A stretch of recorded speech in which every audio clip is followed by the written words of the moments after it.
primo bilancio così in diretta e di primo acchito dopo tanto impegno di questo evento e di come effettivamente è riuscito.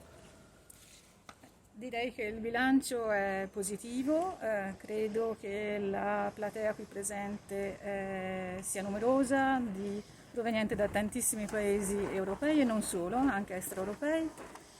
Posso percepire personalmente soddisfazione per i lavori, per le presentazioni fatte in aula, che sono diciamo, molto ricche di argomenti, e anche per diciamo, le visite in campo che abbiamo fatto proprio ieri, insomma in 4 bellissime locations molto interessanti dal punto di vista appunto della gestione agroforestale di tanti territori, di 4 territori diversi della Sardegna.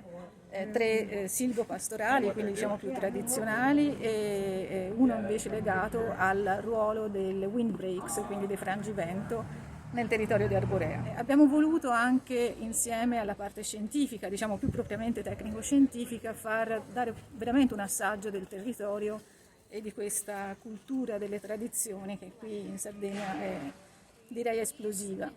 Abbiamo visto in questi giorni moltissimi giovani e tante donne per una disciplina come l'agroforestry, che è insieme così tradizionale e così innovativa, è una buona speranza. Eh, Direi assolutamente sì.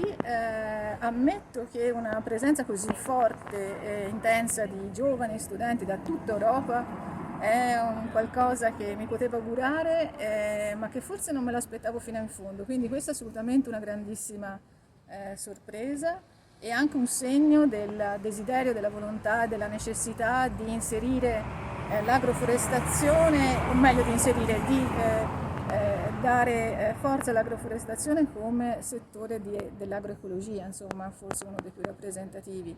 E infatti tanti studenti vengono da associazioni oppure da corsi di università che affrontano l'agroecologia.